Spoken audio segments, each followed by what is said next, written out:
Before the achievements, before the celebrations, there's the work. Early mornings, late nights.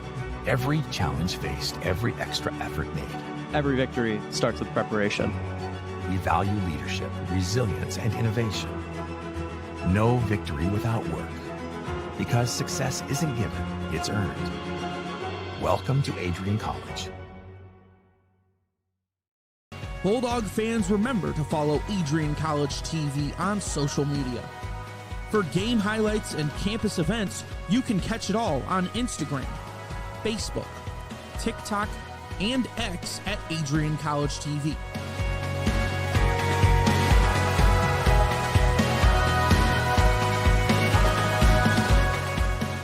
Don't forget to subscribe to our YouTube channel to catch all our future streams live and support your Bulldogs.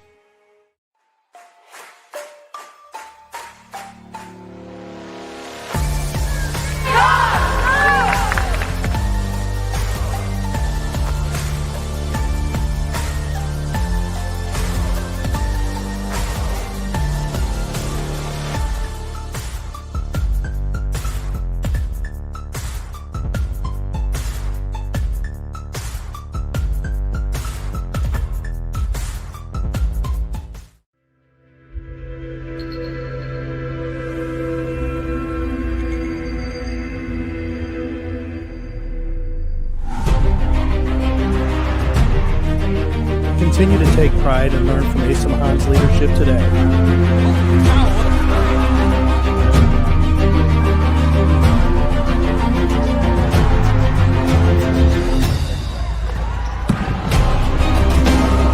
"161 years of commitment to harnessing the power of creativity, ingenuity, community, and academic excellence." I believe that if you get your degree here, the world is going to feel like it's shrinking.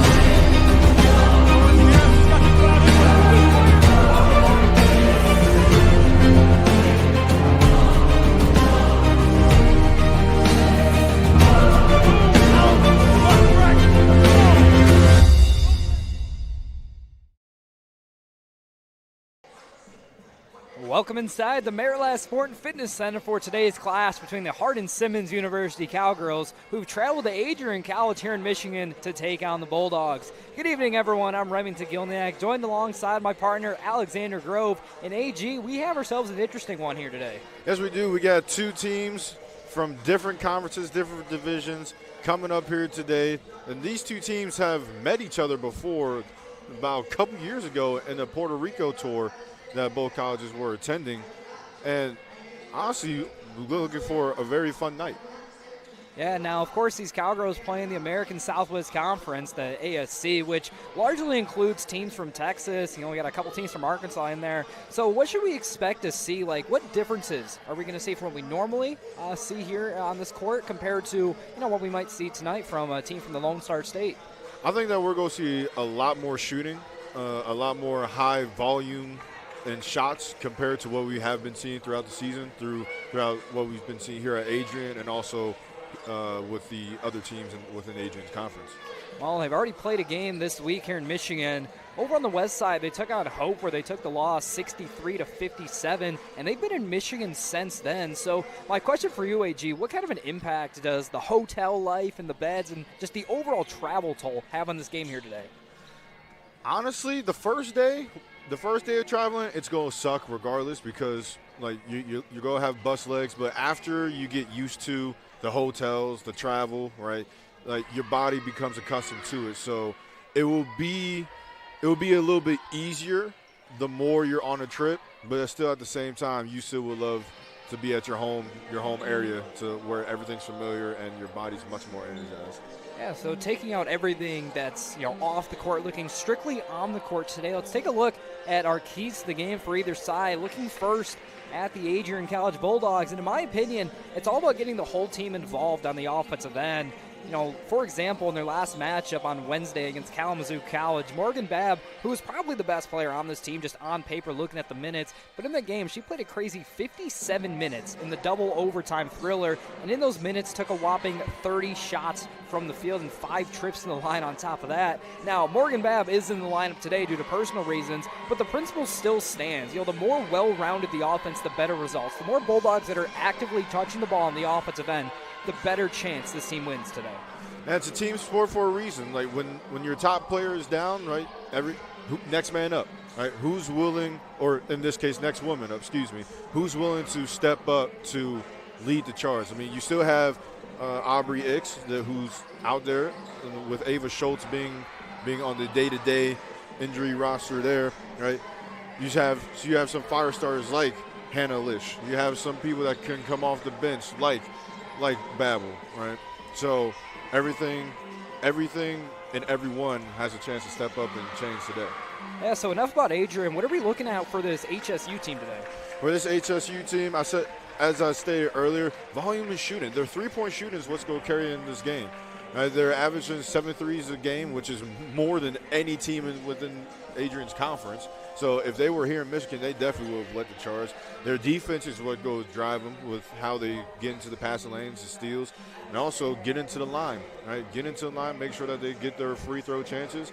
And with Adrian being in foul trouble against Kalamazoo, right, in the latest matchup, well, we'll see how that plans out. Yeah, so as we get set for tip-off here, we know what both teams need to do.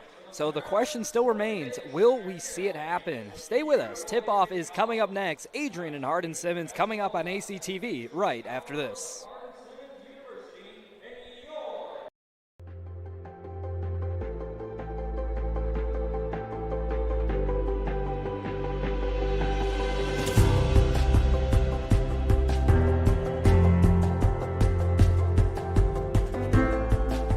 The diploma you will receive symbolizes your efforts and distinguishes you as a highly educated person, learned in the arts and sciences and prepared for a life of achievement and great accomplishment. Adrian College has built something very special. You've created not just an academic environment, but a culture of physical excellence, discipline, and resilience. You've turned this college into a place where pushing the limits isn't the exception, it's the expectation.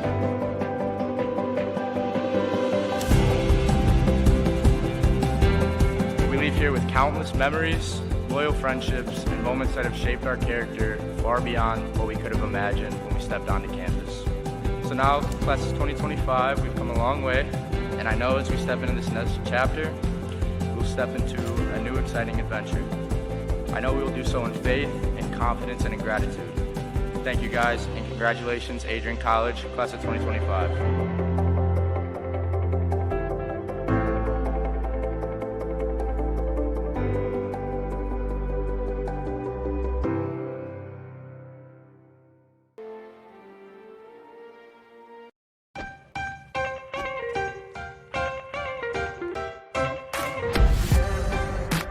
I'm a special ed social worker. And I'm a third-year public affairs major. I'm an action filmmaker. I'm a recent graduate from Michigan State University. I'm an underwater cinematographer.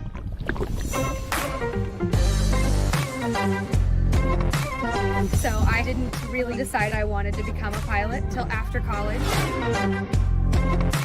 Jevi is like a consolidated platform where I could have focused information in a couple swipes. Involve yourself as many opportunities that you can. The number one most important thing is knowing your own weaknesses. Proper planning. Breakfast. It's always something different, something new. The fact that you can be another small voice that adds to a beautiful space. That's what I'm here for.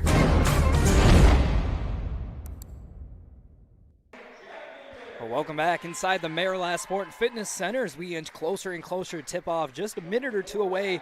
Let's take a quick look at these starting lineups. First one for the Hardin-Simmons Cowgirls, but on top of that, I think right now is a good time to take a look at the team stats. Yeah, looking at team stats here, first starting off with the home team of Adrian. Adrian averaging about 62.9 points per game. Field goal percentage has been going up right? It's been going up. It's been trending recently, so that's good. But then that's where things switch over, right?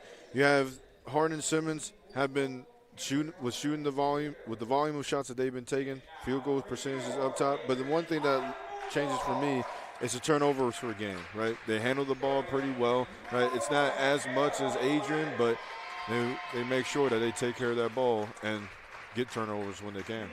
And speaking of taking care of the basketball, if you take a look at your screen, starting number 34, Caitlin Griffin, the freshman, making her first career start here tonight in the absence of Morgan Babb. And typically when you see a younger player in the court, the other side, they start licking their chops thinking, hey, we got someone we could take advantage of today. Yeah, that like in all sports, that is something that, like you said, like somebody that they can take advantage of. But in the games that we've seen Griffin Clark, we have seen what she can do and getting up and down the court, making sure that she's back on D, and offensively, she has some touch to her. So do not be surprised if she has a good, solid game today. Yeah, in the past, typically this women's team plays on Wednesdays and Fridays or Saturdays. Normally on Wednesdays, the attendance pretty big here on campus. The student section gets filled up, but due to a lot of events, Adrian having over 70 athletic teams, a lot of people off campus on this Friday afternoon. So the stands here in the Marriott, not as full as we've seen them been. Not the worst attendance by any means, but I'm not sure we're going to see the same energy coming from the bleachers than we've seen these last few games. Yeah, when you get into a situation like that as an athlete, you really want to make sure that you and the team can bring that energy right from the gate. Like that energy that you had in pregame, that energy that you have in the locker room, carry it with you and carry it throughout. And so it's going to be Mason Gay against Aubrey Ix on the tip-off, and we are underway here. As it's the Cowgirls coming away with it. It's controlled at the top by Carolyn Croft. On the offensive end, look out for number 1, Jacqueline Berry, over 15 points a game, and she goes to work early on. Left hand, too strong, off the glass, cleaned up by Ix. It'll be Hannah Lish bringing it up the court for the Dogs. Settles up top of the key, swings it over to Griffin, her first touch of the game. She goes baseline, tries to get it to Ix, but it's knocked around. Fight for it on the ground. Thrown away, should be off of purple. No. They're going to say Liner touched it at the end. We'll be going the other way. Yeah, earlier you mentioned Jacqueline Berry, and Jacqueline Berry has been a leader for this squad throughout the whole entire season. 22 games starts, 22 games played. Definitely looking to see how she can be a difference maker for HSU. So Bulldogs setting up the zone early on. Hits to a cutting Gay. Pass outside, wide open from the wing, and buries it. Good outlet pass on that drive. Well, we mentioned at the top, this team loves to shoot the three. It's here they apply the half-court pressure. Moorhead gets it across the timeline, but not the first three-point attempt we're going to see tonight. Got to imagine we'll be looking at double figures at least headed in the half. So starting off well, 1 for 1 from outside. Now, one thing you want to see Adrian do is really beat up that inside. And almost had it, but really beat up that inside. Like keep to their game. It'll be Croft bringing it up for the Cowgirls here. Easily drives into the lane. Dish down to Gay. Nice feed, but too strong. Won't go, but gets her own miss. Goes up again. Won't go. Finally, Griffin cleans up the rebound. She's going to slowly bring it across the timeline. Kick over to Moorhead. Now Liners at the top. Kicks to Lish on the wing. Cowgirls in a man-to-man set here. Ends up with Liner. Cuts around. Dish over to Lish. No screens so far for these Bulldogs. They're going to call Lish for a walk. Yeah, a little one too many there. Had the right idea, but a little one too many. And one thing that I'm seeing off of Adrian, off of the start here, is that they need to space out a little bit more. Like we've seen at least 4 or 5 pass attempts almost get picked off right away. Space out a little bit. Yeah, speaking of ball security, Hannah Lish, the point guard today, a little over 1.5 turnovers per game. Not the worst mark, especially in the MIAA. As again, these Cowgirls just running inside plays. Gets Griffin in the air, does Gay, but Griffin, nice recovery. She gets the block. Ix recovers the ball, last touched by Abby Crow. It'll be Bulldog basketball. Good stuff by the freshman, making sure that she ain't going to be bullied. So Sophia Bustle checks into the game, takes the inbound pass. Lish beats the press for a minute. She's able to recover. It's Moorhead up top. Back to Bustle, fake the three. Picked up her dribble, needs some help, finds it in the form of Lish. Now to Moorhead, she'll drive in, spin move, left hand goes up off the glass, won't go. Cleaned up by Jacqueline Berry. She pushes the tempo up the floor. Spin move, has some space down low. Nice, nifty move, but won't go again. Both teams having a lot of trouble finishing at the rim. Yeah, a little bit too strong it's either too strong or too weak. Like, both teams need to find that happy medium. Foul called on the floor. This is against Mason Gray, her first.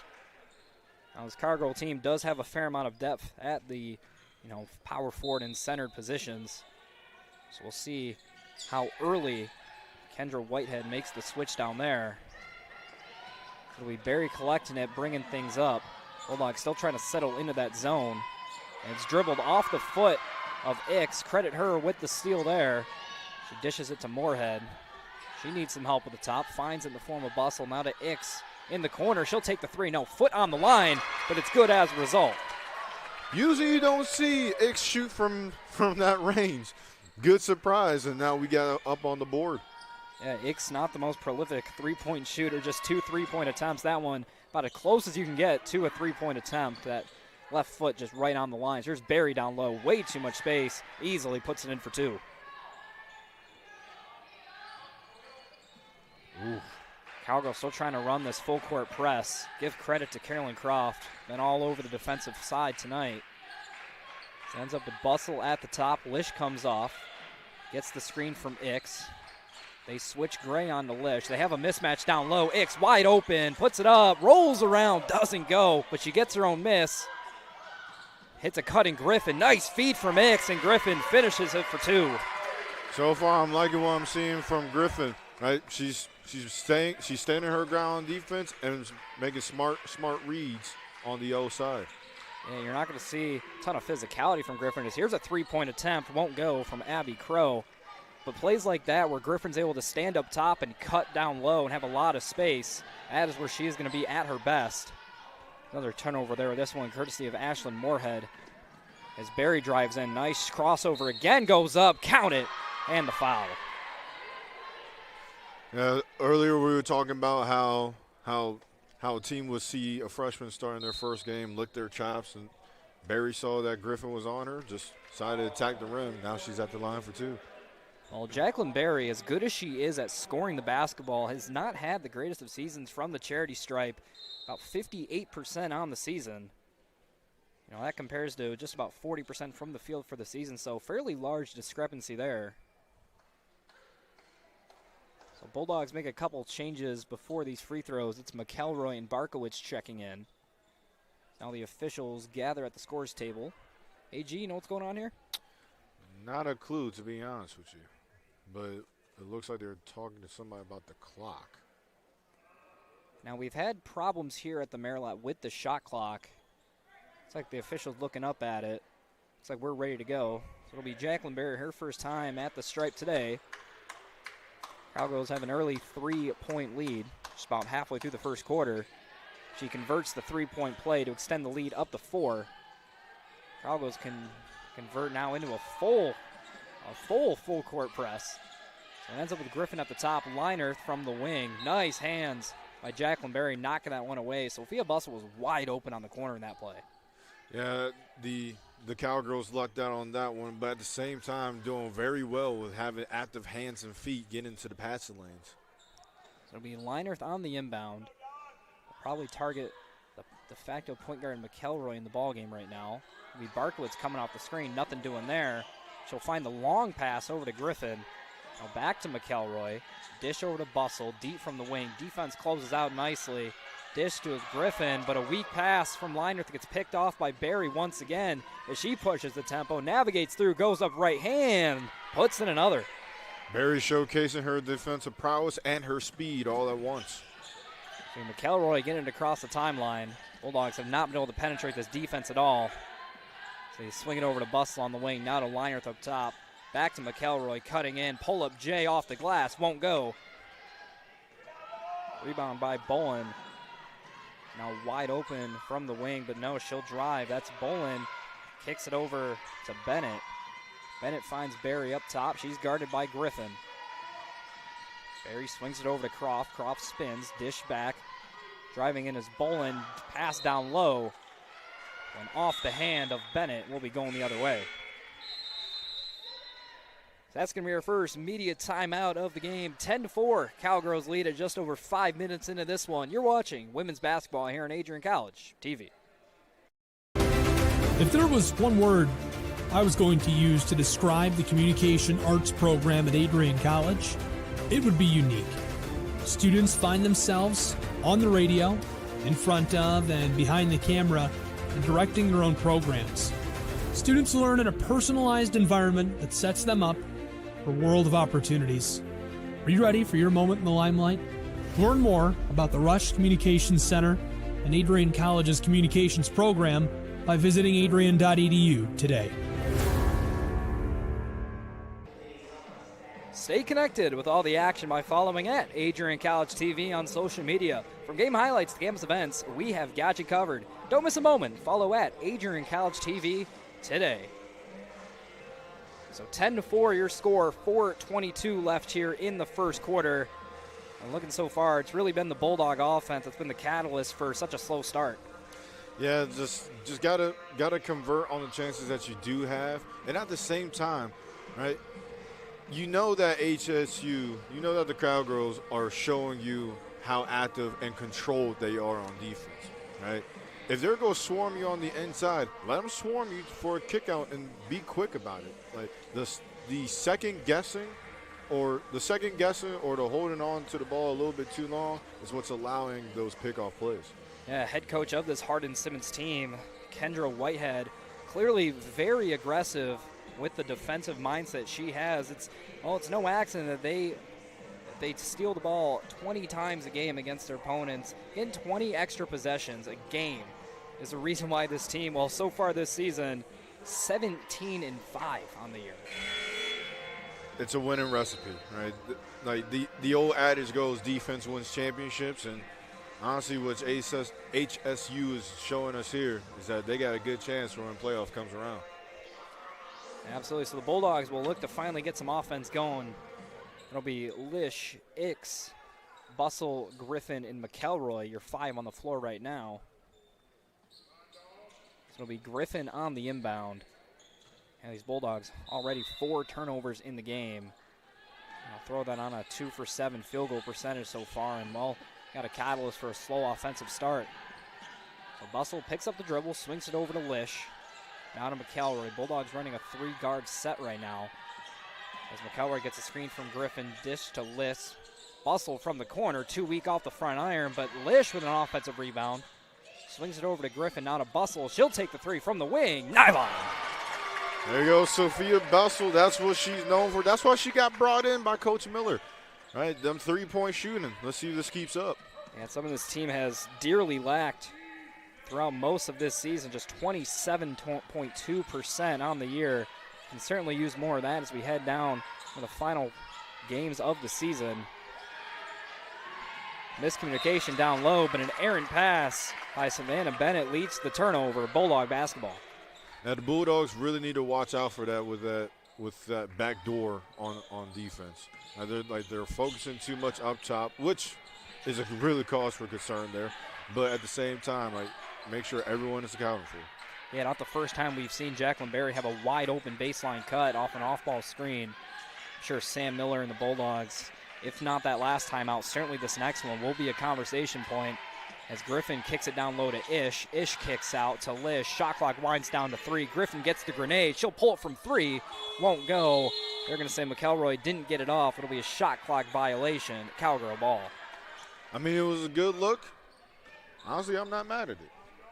Yeah, as far as grenades go, that's not the worst look you're going to see. It'll be Carolyn Croft bringing it up. She'll swing it over to Bolin. Bolin working against the trap. Back to Croft now. Lish and McElroy combining on her. Down to Berry. Wide open down low. That's Bennett who puts it up and in for 2. It's Bustle on the inbound. Bulldogs, again, trying to beat this full court press still. This Cowgirl defense wearing them out so far. It's Lish on the block. Pass is deflected by Bennett. Corralled by Berry as it ends up on the other end now. It's Bolin. She'll pull the 3 from the wing and nylon. On one end, it was a good look, recognizing the mismatch, but on the other end, right, good defensive play that leads to a score. McElroy swings it to Bustle, back to McElroy, down low to the block, Griffin. Lish, she'll take the three from the wing. Rattles won't go, but good offensive rebound by McElroy. Pass to a wide open Bustle. She'll pull it and buries it. a little dipsy daisy around there, but we got it in. Let's go. That thing sat on the rim for quite a minute there, but Sophia Bustle knocks down her second of the game so far, cuts the deficit down to 5. Bulldogs still trying to figure things out on the defensive end as they get it to Barry down low, and they're going to call her for a walk. And that's one thing that the refs are going to be looking at a little bit more, as we saw earlier with Lish and now with Barry, that little travel step. Yeah, the left foot of Barry certainly came up as she tried to spin through the defense. So Cowgirls staying in this full court pressure now. As Bustle will try to bring it up, swings it over to Barkowitz, gets it across the timeline. Lish wide open up top, swings it over to Bustle. How about a third from Bustle? Won't go. Deflected around, eventually corralled by Bolin. I like the confidence that I'm seeing from Bustle. Like, any chance that she sees that she's open, she's going to take it. Well, she took 9 threes in the Bulldogs' loss on Wednesday. Already her 4th attempt of the game. This one from the corner off the back iron. Rebound deflected around. Fight for now on the ground. Looks like a white jersey has it. Yes, jump ball's called. It'll be Bulldog basketball. Heck yeah, good hustle. Good hustle. That's what's going to be needed to stay in this game. So checking in for Hardin-Simmons, that appears to be Nalia Gordon checking into this one. Bulldogs have pretty much done the same thing, bringing it up the court every time. Just a two-man game between Bustle and Barkowitz. This time Bustle takes over and gets it across. But an errant pass to Barkowitz is going to result in another turnover.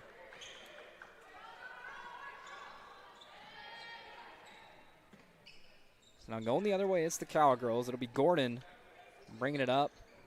She swings it over to Bolin. Bolin gets it across half court. Now back to Gordon. Gordon very deep out there, waiting for the offense to get set. They get it down to the block. Almost another wide open Barry, but a good tip by Aubrey Ix leads to the turnover. So Lions gets it over to Barkowitz.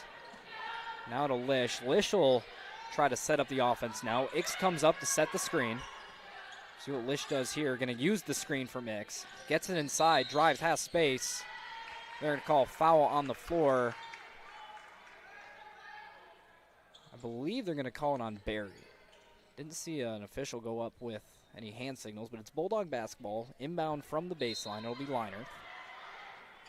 Leinerth gets it to Ix. Now to Lish. Bustle up top. Off-ball screen. Doesn't get Lish open.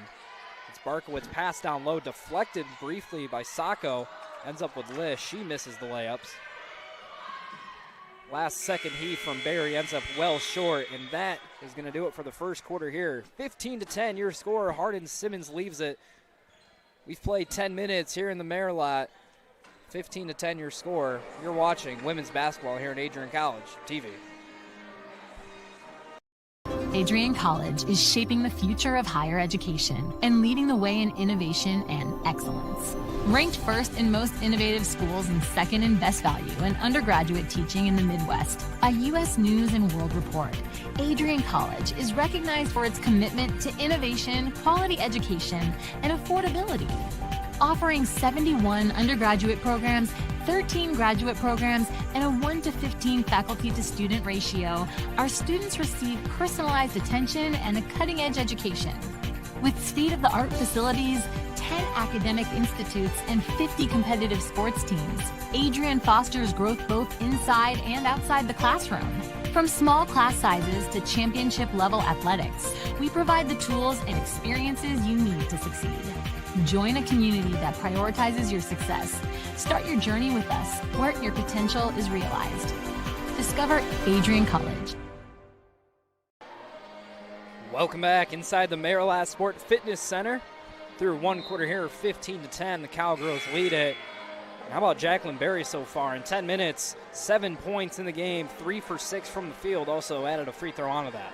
Yeah, she's living up to the hype that we've seen, and she's living up to everything that she's been working on. Like, looking at Jacqueline Berry, like, she's a sophomore, but in her freshman year, she's named first team all conference, freshman of the year, all freshman, all defensive team, right?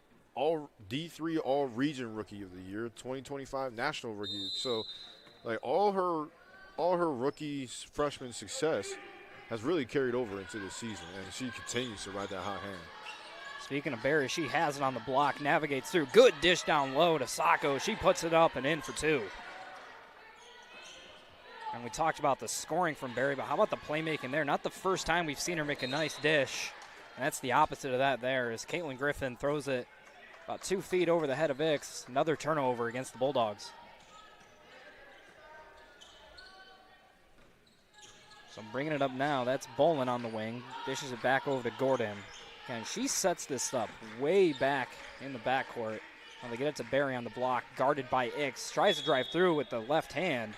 A foul call. Barry will be heading on the line for two. That is an interesting matchup there, seeing Barry with Ix. Look here, Gordon setting up right on the deep end, right? Barry, she looks to get a step, and Ix a little bit too handsy there on the attempted block, two at the line. Well, again, the Bulldogs setting up in this 3-2 zone, which results in the cutting guards off the off-ball screen, such as Barry. The only defenders on the back end in that zone are typically Ix and Griffin, which is why we've seen that matchup a few times. But even though Jacqueline Barry listed as a guard, she is 5'11". Or Aubrey Ix is right around that herself. So not necessarily a mismatch, just kind of an awkward situation for Aubrey Ix. So Moorhead drives in. She'll go up with the left hand. It'll be Ix collecting it. Dishes it back. Now Griffin outside looking for some help. She'll find Lish. Ix wide open down low. Good dish. And Ix will put it in for two. Good plays, good plays, good plays. Quick passing, find the open woman, and that open woman was Ix. We'll see if the Cowgirls stay in the same offensive set. Sacco down low. Barry, way too much space down low. Another miscommunication by this Bulldog defense leads to another easy score by Hardin-Simmons. Griffin gets it across the timeline, dishes back to Moorhead. Moorhead patiently waiting. Gives it over to Lish. Linerth cutting, nothing doing. She'll use the screen from Ix. Dish outside to Griffin. Wide open up top. Doesn't take, instead drives in. Euros goes up, fights through, nothing doing. Rebounded by Gordon. Gordon will push the tempo now, trying to catch the Bulldog defense sleeping. Back to Cole. Her three-pointer won't go. Good rebound, Lish. So now she'll bring it up against Barry. Probably needs some help. Time winding down. She does get it across half court. Dish over to Moorhead. Moorhead has some space inside. She'll slow things up. Back to Griffin. Liners. Lish on the other wing. Uses the screen from Ix. Dish down low, but it's going to go off the foot of Barry. We'll stay on this end. Yeah, I saw the vision there from Lish trying to do a simple bounce pass over to Ix, but we'll see the second chance pop up. A couple new Cowgirls checking into this game. That's Mason Gay back in the game, as well as Avery Cathy. It'll be Moorhead on the inbound. She'll get it to Lish. She'll pull the three. Buries it. She takes advantage of the miscommunication, which is going to be rare for this Hardin-Simmons team, but takes advantage, up for three. And they're going to call Jacqueline Barry for yet another walk. She had a big lane headed inside. Bulldog defense just couldn't quite collapse in time, but Barry took an extra half step, and while the official all over it, blew the whistle right away. Got lucky there. Still a lot of defensive pressure from these Cowgirls as Moorhead has it. Dishes it over to Bustle, who's newly entered into the game once again. As buzzer sounds, official's going to call a brief timeout here. We got something going on with the scores table. So while they tend to this, we're going to step aside for just a second, but don't go anywhere. You're watching women's basketball here on Adrian College TV. To become a future Bulldog and get recruited by Adrian College? Do you display characteristics of tenacity, drive, and determination? With over 50 teams on campus, there are plenty of opportunities to further both your athletic and academic career. For all recruiting inquiries, head to www.adrianbulldogs.com and click on the Recruit Me tab at the top right of your screen. Your future with the Bulldogs is closer than ever.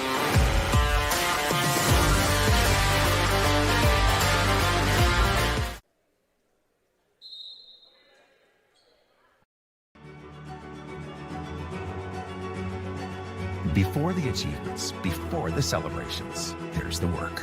Early mornings, late nights. Every challenge faced, every extra effort made. Every victory starts with preparation. We value leadership, resilience, and innovation. No victory without work. Because success isn't given, it's earned. Welcome to Adrian College.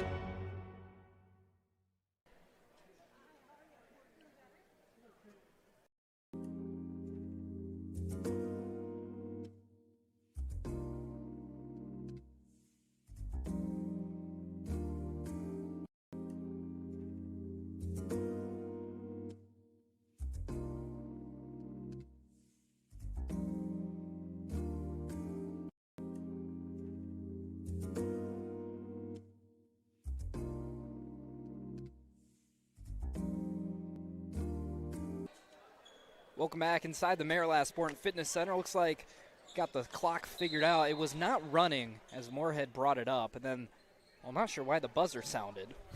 But it's going to be 25 seconds on the shot clock for the Bulldogs. They get it in on the inbound. It's Moorhead. Working against Bolin. Dishes it over to Lish. Now Griffin up top. Over to Bustle on the wing. Good pass inside to Lish. Fumbled around for a minute, but recollected. Kick outside, and they're going to call a double dribble against Lish. We'll see who takes advantage off of that clock debacle. Hopefully that Adrian will calm down a little bit on the defensive end of things. So after that last turnover by Lish, that's the Bulldogs' 8th already in this game. Now for reference, this is a team averaging just over 16 a game. As see, Cappy pulled a 3 in absolute butter from beyond the arc.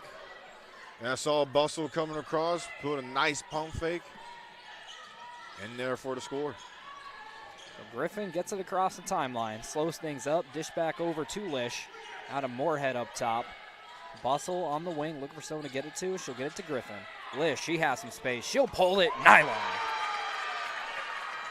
Usually we don't see Lish shoot a lot of those, but so glad that we're seeing her shoot them. Well, with no Morgan Babb tonight, someone had to pick up the offensive load, and so far it's been Hannah Lish. That was her 6th field goal attempt, as another 3 on the other end. This one by Avery Cappy once again. Both teams exchanging 3-point shots. We'll see if the Bulldogs can answer this one. It'll be Moorhead up top, gets it to Ix outside. Handoff to Moorhead.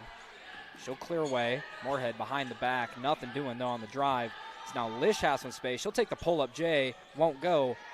Rebounded by Barry. She'll try to go coast to coast now. A lot of space in the middle. Good job by Ix to close it up. Barry puts on the brakes. Tries to get it down low. Now goes up. Nothing doing. Rebounded Gordon. Dish outside. That's Bolin. Nylon. Shoot. They're starting to heat up. They're starting to heat up beyond the arc and showing us why they're 17-5. Well, we said this team was going to shoot, and, well, they've been shooting so far. That's their 8th 3-point attempt, and the best part for them, they've made 5 of them. So Ix driving in. They're going to call a foul on the floor. I believe this is going to go against Mason Gray, as yes, it will. Yeah, I'm loving the change that we're seeing on the offensive side of the ball for the Bulldogs. We're seeing them become more Bulldog-like. As you see, Ix makes a decision to drive, draws a foul. I didn't see where the contact came from Mason Gay. But regardless, the Bulldogs will take it. It'll be McElroy on the inbound. Long pass over to Liner. Defense swarms her. They get up to Bustle coming off an Ix off ball. Now back to McElroy. They'll reset. Back to Bustle. She'll pull the 3. Nylon. Confidence is growing. Confidence is growing. Let's do it. How about both teams exchanging 3s? We'll see Kathy with it outside once again. Harassed by Ix. She'll have to give way to Gordon. Now to Bolin. Back to Bolin. Now down low on the block. Gordon wide open from the wing. She'll pull it and she'll bury it.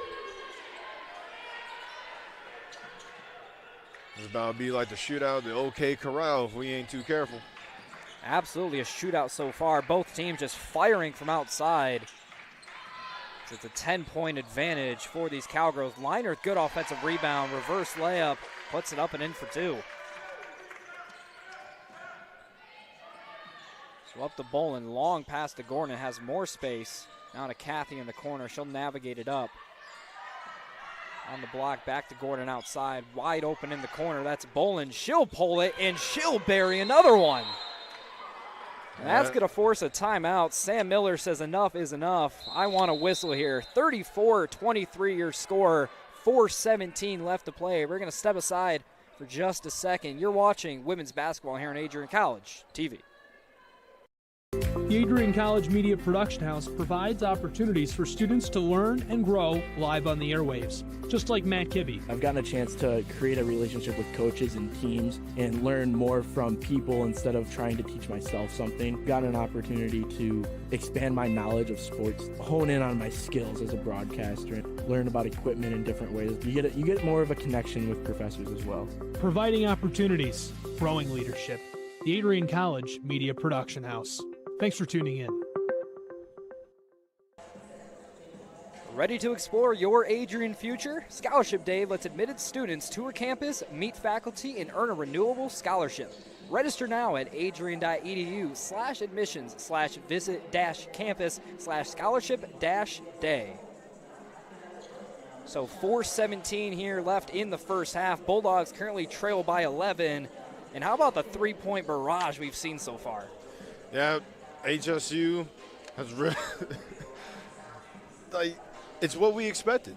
It's what we expected with how many threes they're going to put up and the amount of threes that are going in, right? And then on Adrian's side, usually we don't see this many threes from multiple people, right? And it's a nice change of pace.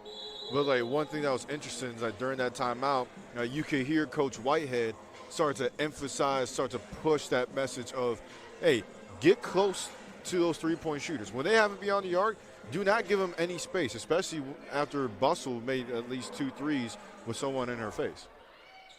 You know, this Adrian team, not known for the three-point stroke, but 5 for 10 so far is, well, about as good as we've seen from them all season, but obviously overshadowed by the 7 for 10 start here from the Cowgirls. So it'll be McElroy bringing it up. Looks like Cowgirls going back into this man-to-man set as they dish to Griffin outside. Now over to Leinerth on the wing. Now to McElroy up top. She'll try to drive, dish to Liner, pump fake drive, puts on the brakes, looking for someone to get it to. She'll find Ix outside. Ix tries to get it to Bustle down low, but it's knocked away and saved by Taylor Bolin. She'll get it up to Kathy. She'll give it back to Bolin, now wide open on the wing. Croft doesn't take the shot. Instead goes to Cole. Now back to Bolin. Bolin drives. Back to Croft going baseline, but it's taken away by Leinerth. Leinerth stepped in the lane and swiped it away. Good steal. As Griffin hits a nice dish to McElroy. Wide open from the wing and buries it. Make that 6 on the board for 3 points made. Heck yeah. So it'll be Croft bringing it up, guarded by McElroy. Bulldogs now into the man-to-man set. Good spin move there. Dish down low. Bustle has some hands on it. Jump ball called. We're heading the other way. Heck yeah, love to see that. Right, coming out of the timeout with a little bit more jam, a little bit more energy. Heck yeah. See what the Bulldogs can do on the offensive end. They've been heating up as of late. Looks like we may have another issue here with the clock. No, it's Sam Miller. Speaking with McElroy, yes, the officials are meeting right now. We're trying to see what's going on here. Hopefully it's nothing too bad here. So they're going to have the Bulldogs re-inbound the ball. Shot clock still remains at 26 seconds. Just over 3 minutes here left in the first half. Bulldogs trying to build momentum as we head into the break. And McElroy against Bolin. Over to Bustle. Now to Griffin up top.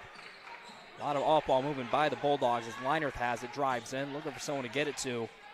She'll get it over to McElroy. Good jab step. Gets the defense moving. Now to Bustle.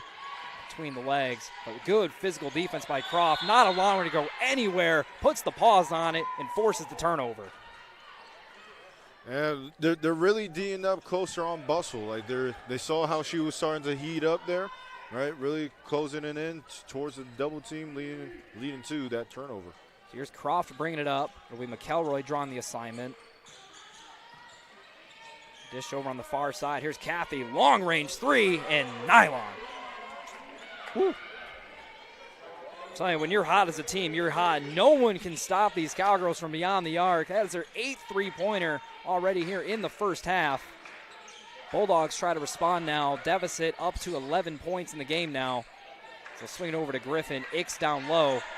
Guarded closely by Bennett as it's poked away once again. Another turnover by the Bulldogs. And a chance here for the Cowgirls to add on to what has been a huge run for them. So they get it to Bolin, who drives in, but dribbles it off her foot, and McElroy's going to come in and swipe it away. Doesn't have the numbers, though. She'll drive it anyways, right hand. Too strong off the glass, cleaned up by Kathy. We'll see Hardin-Simmons go the other way now. Kathy with the crossover, Leinerth guarding, scoop layup, won't go, but she'll be ahead of the line for 2. And this back and forth play. Right, it was a good job by McElroy to pick up on that missed dribble, but going the other way, Hardin-Simmons. Right, there's that drive coming up, boom, boom, boom. A little bit of contact, draws for 2. Yeah, Leinerth with that half false step just got her a little bit out of position. And credit Avery Cathy. The freshman does a nice job getting to her spot quickly, making the defense pay. She hits her first free throw. Second shot from her is up and in. The lead up to 13 now for Hardin-Simmons. Now whistle on the far end, and once again we have another problem with the clock.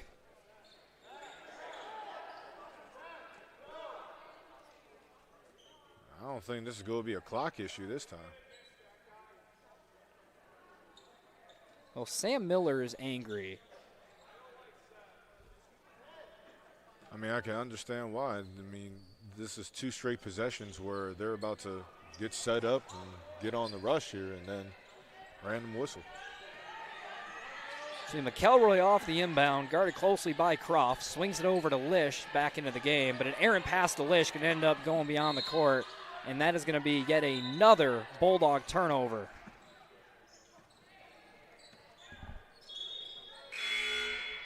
Final 120 here. Let's see, like, with this final 120, you want to make sure that you come out and, like, end off on a good note. So, and end off on a good, energetic note. Let's see how the Bulldogs can do. Another whistle coming in.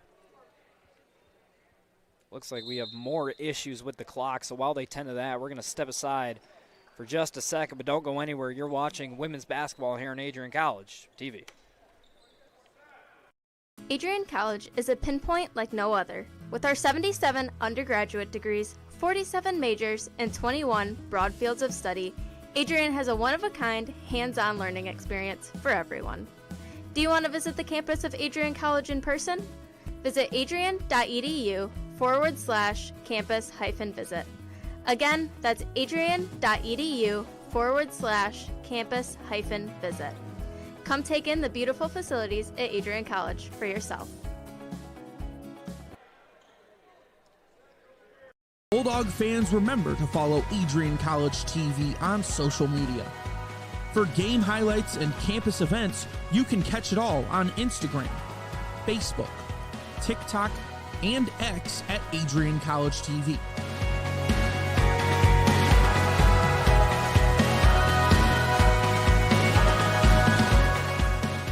Don't forget to subscribe to our YouTube channel to catch all our future streams live and support your Bulldogs.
And welcome back. Looks like we're finally ready to play some basketball once again. It'll be 17 seconds on the shot clock for the Cowgirls as they inbound it. Just over a minute left to play here in the first half. It's swung back to Croft on the wing, guarded by Lish. They're trying to get it down low, but nothing doing. Back to Kathy, has it poked away by Griffin, and now Griffin running the floor. Doesn't have the numbers and throws it right into the hands of Carolyn Croft. She got too excited. See Kathy with another deep three. And how about Avery Kathy in this first half? It's speechless at this moment. 3 for 3 from three. She's hit 2 incredibly deep threes from the left wing and then 1 from the right side. So it doesn't matter where she's at. She's hitting the shots. See if the Bulldogs can answer. Another pass tipped away. This one corralled by Lish. Lish bringing it up. Shot clock down to 5. Tries to get it down low to Ix. A lot of contact. Nothing called. Rebounded by Bennett. Eventually swung over to Croft. Oh, snap. Here we go. Last shot. We'll see Cowgirls play for the last shot here. Clock down to 10 seconds. Couple of screens being set. She'll use the one from Kathy. Off ball. Nothing doing off of it, though. They give it back to Bennett. Back to Croft. She drives in. Right hand. Won't go. The last second layup from Carolyn Croft won't go, so no exclamation point. However, you can pretty much put an exclamation point on the first half for the entire Hardin-Simmons team. Yeah, so good news from Adrian. They shut down, or they contained Barry enough to get her into foul trouble to send her to the bench. Good job. But my goodness, Hardin-Simmons came out with the teamwork today, right? In the first half, you got Bennett that goes for 100. You got Bullen 100 from the field. Gordon, Kathy, all from 100 behind the arc from the field. They're really playing that team game that we expected them to be. Yeah, we talked about three-point shooting. I'm not sure we expected this much, though. 9 for 12 from beyond the arc in the first half for these Cowgirls.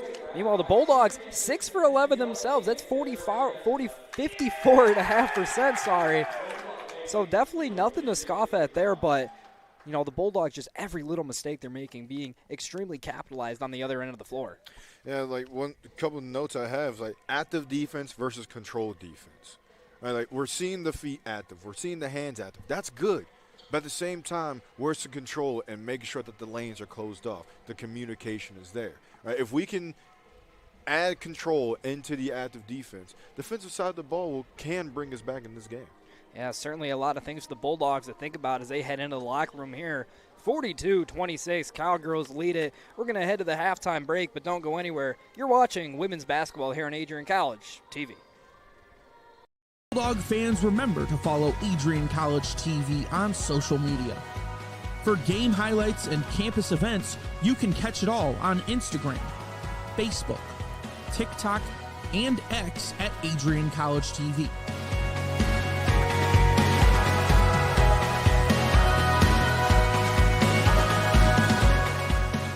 Don't forget to subscribe to our YouTube channel to catch all our future streams live and support your Bulldogs. Ready to elevate your game? At Adrian College, our athletes strive for excellence on and off the field. Get involved in over 50 student clubs and organizations where your passions meet purpose. With innovative programs and personalized learning, our academics are designed to ignite your future. Experience vibrant student life, where community and connection shape your college journey. Adrian College, where you belong. Apply today and become part of the Bulldog family.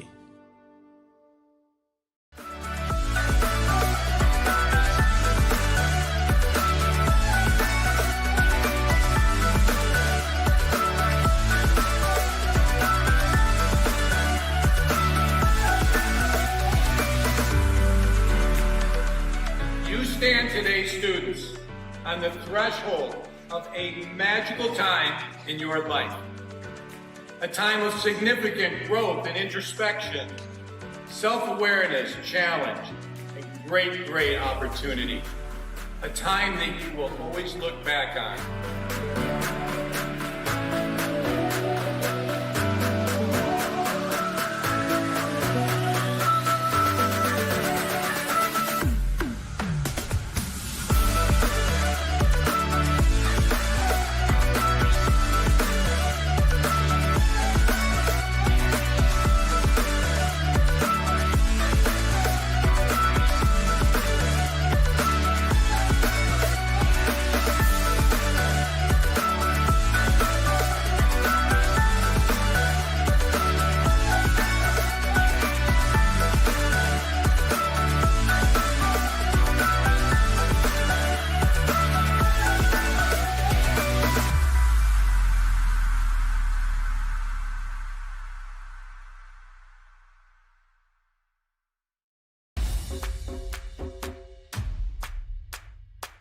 This is the Arrington Bookstore at Adrian College, the place to get game day ready, represent your clubs and organizations, and be Bulldog proud. With a wide selection of merchandise and a smile at every visit, stop by inside the Kane Student Center to pick up your Adrian College wares and make it another great day to be a Bulldog.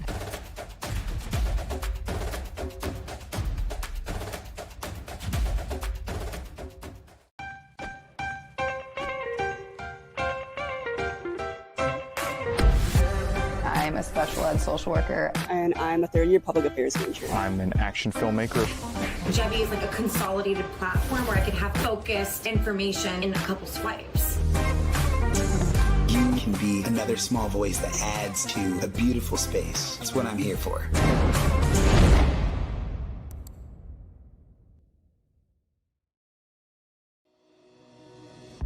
Hi, I'm Aubrey Morgan, the current student government president here at Adrian College. I chose Adrian College because of the campus size. Campus feels like a fun, energetic community where everyone knows each other. If you want to see what Adrian has to offer for you, you can schedule an in-person visit at adrian.edu/campus-visit.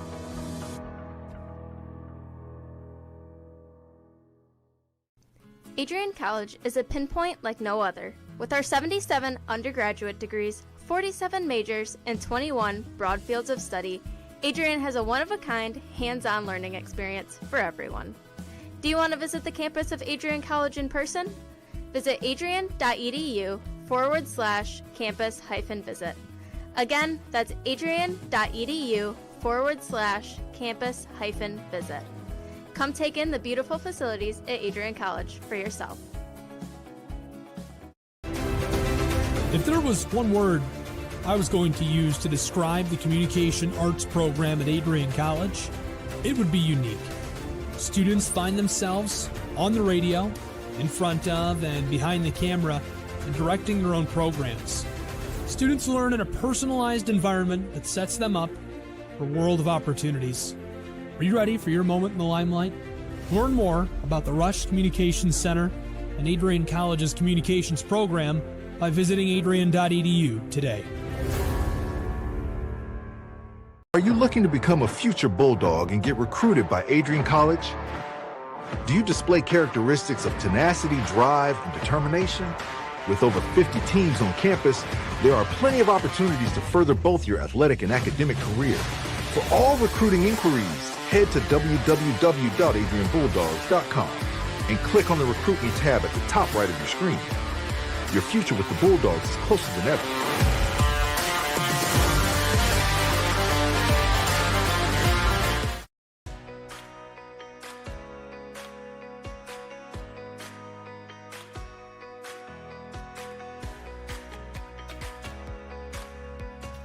These students who have worked so hard to achieve what so many never achieve. This evening you join the select company of people who hold a baccalaureate degree or a master's degree. You join a privileged group of individuals, a minority of persons in this country, and an even smaller fraction from around the world who have had both the opportunity to pursue higher education and the intelligence, discipline, and determination to reach this goal. You should be very proud. I will unquestionably miss being an Adrian College Bulldog. I will miss the pink flowers that light up the campus each spring, the dining halls that prompt exchanges of, "How's your day been?" after a long day of classes, and the sporting events that fill students with pride. I will miss the way this campus instantly feels like home each time I set foot on that Bulldog mile. Ready? 1, 2, 3.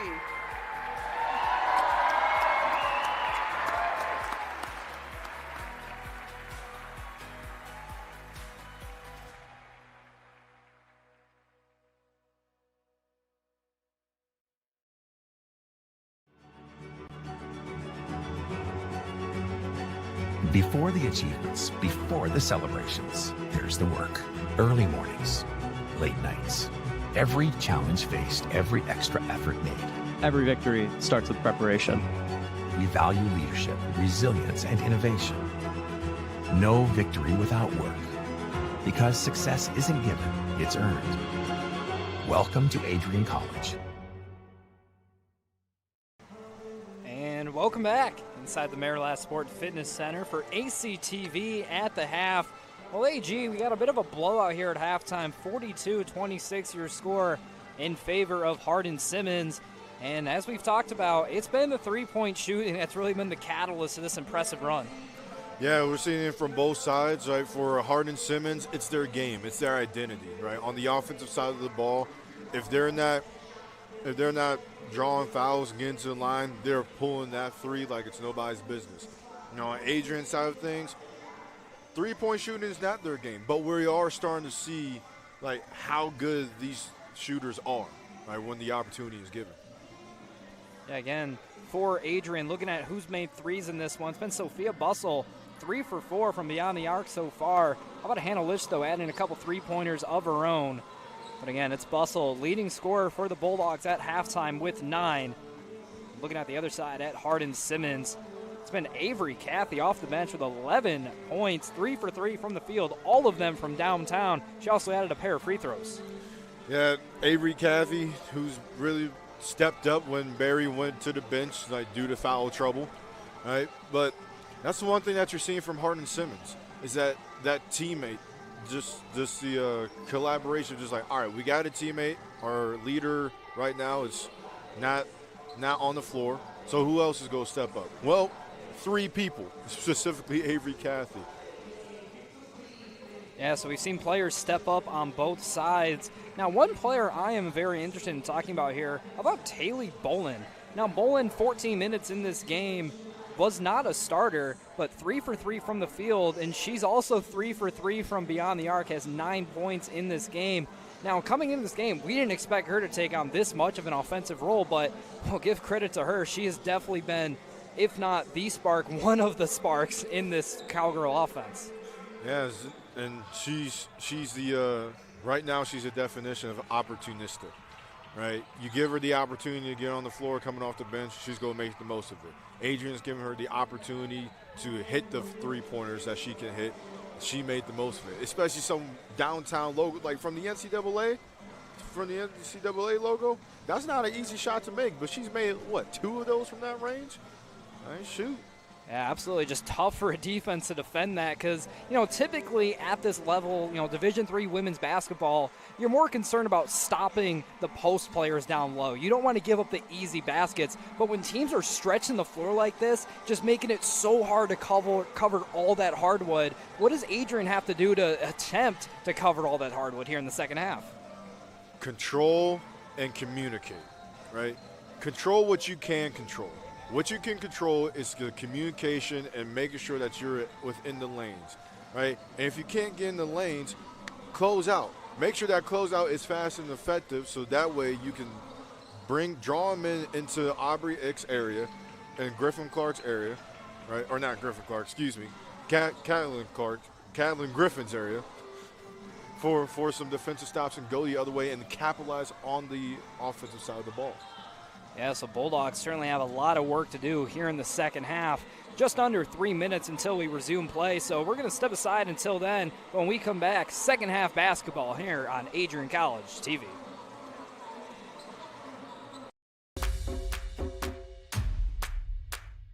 This is the Arrington Bookstore at Adrian College, the place to get game day ready, represent your clubs and organizations, and be Bulldog proud. With a wide selection of merchandise and a smile at every visit, stop by inside the Kane Student Center to pick up your Adrian College wares and make it another great day to be a Bulldog.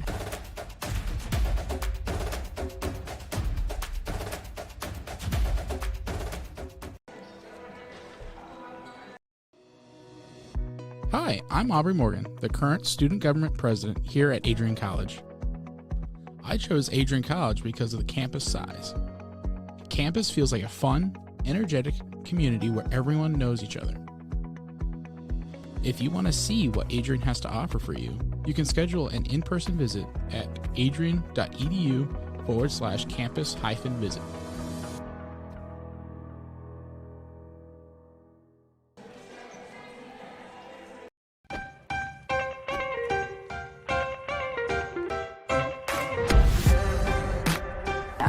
special ed social worker. And I'm a third-year public affairs major. I'm an action filmmaker. I'm a recent graduate from Michigan State University. I'm an underwater cinematographer.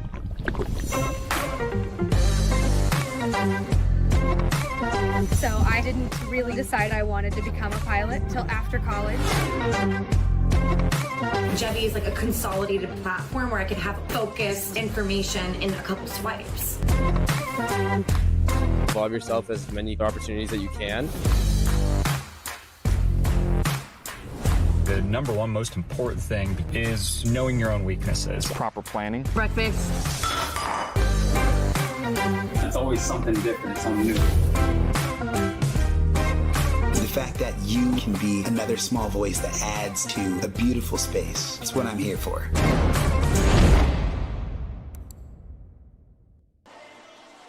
Welcome back inside the Marilas Sport and Fitness Center. Under 30 seconds to go until we get to second half basketball.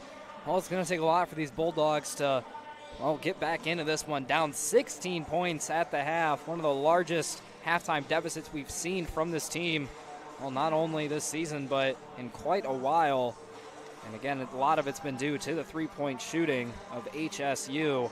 So Bulldogs on defense certainly have their hands tied, but on the offensive end, now 6 for 11 from three. While a nice start, I don't anticipate them continuing to shoot at that high of volume. And not only that, but just the efficiency they've had so far. I expect it to slow down, and in turn, I think we'll see them go inside a bit more here in the second half. High, strong possibility of that happening, but one thing that Adrian needs to do more than anything else is bring the energy.